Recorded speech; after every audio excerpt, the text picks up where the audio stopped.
What's up guys, Surfintwerk here, back with another Destiny 2 video. Today's video is going to be on that Osteo and Necrotic Grip build that everybody is doing, but I'm going to show you a couple ways to make it even better. As always, the dim link will be down in the description below, and if this helps you out, be sure to leave a like and comment on the video, and even consider subscribing for more Destiny content. Let's get straight into the build. Now of course, for the Warlock subclass, we're going to be using Strand.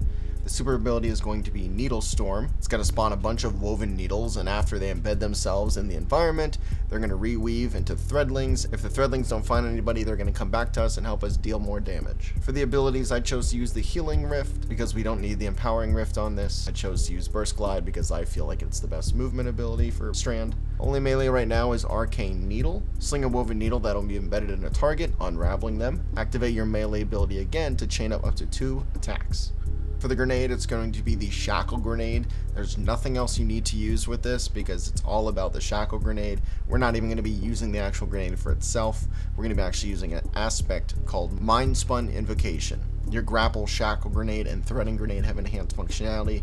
For this one, we are going to be able to press and hold our grenade button to consume the Shackle Grenade and activate Weaver's Trance. It lasts 25 seconds. Final blows while Weaver's Trance is active creates suspending detonation. So once you kill one enemy, they're going to suspend. You kill the next enemy, they're all going to suspend around there. It's going to be a giant train. You're going to be suspending everybody around you while dealing poison damage. So the Fragments is where this comes into play. First, we're going to have Thread of Mind. Defeating suspended targets grants class ability energy, so we're going to be able to get our Healing Rift back very fast. Thread of Generation. Dealing damage generates grenade energy, minus 10 discipline. That's going to be okay because we're going to be dealing damage the entire time. The grenade is the most important part of this build. As soon as we got our grenade up, we're going to be all good, especially with Osteo and having the poison damage. Thread of Warding. Picking up an Orb of Power grants Woven Mail. That's going to help with the defensive part of this build. Thread of Continuity. Suspend, Unravel, and Sever effects applied to targets have increased duration, plus 10 strength as well. So we're going to be able to suspend enemies even longer with this. Quick reminder that the dim link is down in the description. Leave a like if this helps you out, subscribe, and of course, as always, we go on to the stats. The stats I chose to use for this build is going to be, of course, top tier resilience. Staying alive for this whole thing is very important. There's not going to be a lot of things to get your health back, so the damage reduction is going to be pretty huge. And of course, that last part, discipline, the grenade cooldown. I will say, since we're going to be using that fragment to help us get our grenade cooldown even faster, I wouldn't say that's super necessary, but it's still a nice thing to have. Now, of course, going on to the artifact mods, the ones here I'm going to be using are going to be Shattered Orbs. The first time you break a combatant's shield, you create an Orb of Power if you break the shield with a matching damage type.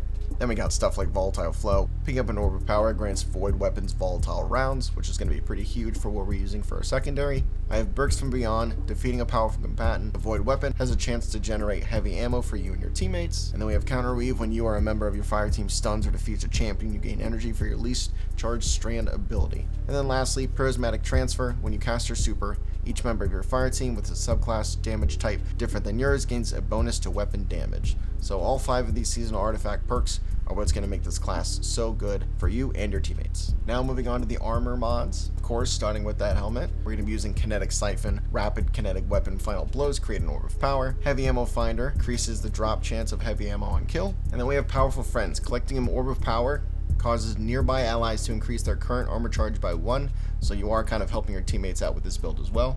For the arms, this is where we're going to be using our exotic slot, Necrotic Grip. The exotic perk for this is Grasp of the Devourer. Damage combatants poisons them, dealing increased damage over time. Defeating a poisoned combatant spreads the condition, and it also provides a moderate benefit to the airborne effectiveness stat for all weapons of sorrow. But more importantly, going to be dealing lots of poison damage here. It's going to be increasing over time. That is also going to be spreading to other enemies that are already suspended, while we have our Chakra Grenade being used, so we're going to be suspending everybody around us. It's going to be awesome. The perks I use here are going to be Focusing Strike, grants class ability energy when you cause damage with a melee attack. Then we have Impact Induction, which causing damage with a melee attack reduces your grenade cooldown. And then from there, Firepower, your grenade final blows creates Orb of Power. Now on to the chest piece, we have Void Resistance, Arc Resistance, and Solar Resistance, which reduces the incoming solar, arc, and void damage from combatants.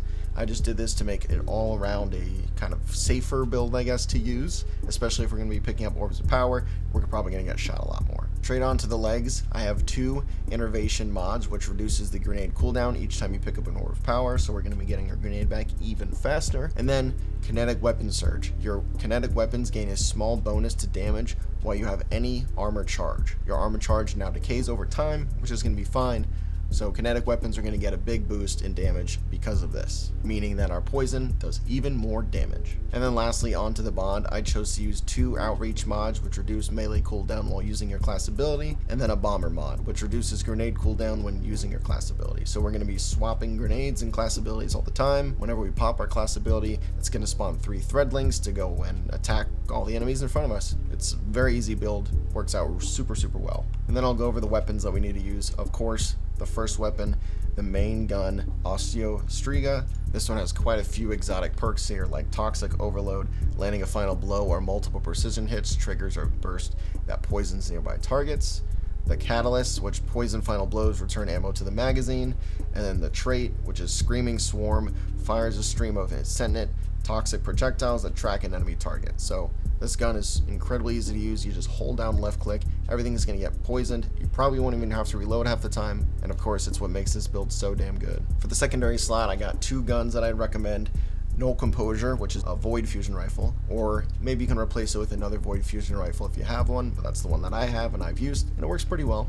Or you could use a Waveframe Void Grenade Launcher like Deafening Whisper. I have one of those and it works pretty well to where you can kind of just pop it underneath the people that are suspended. It's like they're getting roasted on an open fire and you're just also poisoning them. It is incredibly cruel and fantastic. And then for the last gun for me personally, Retrofit Escapade is incredibly fun to use. It's incredibly strong right now, and I just don't want to use anything else at the moment. It's incredibly satisfying. The shader I have on the gun makes it look like it's a Buzz Lightyear gun. What more could you want? Fantastic gun. Definitely recommend it.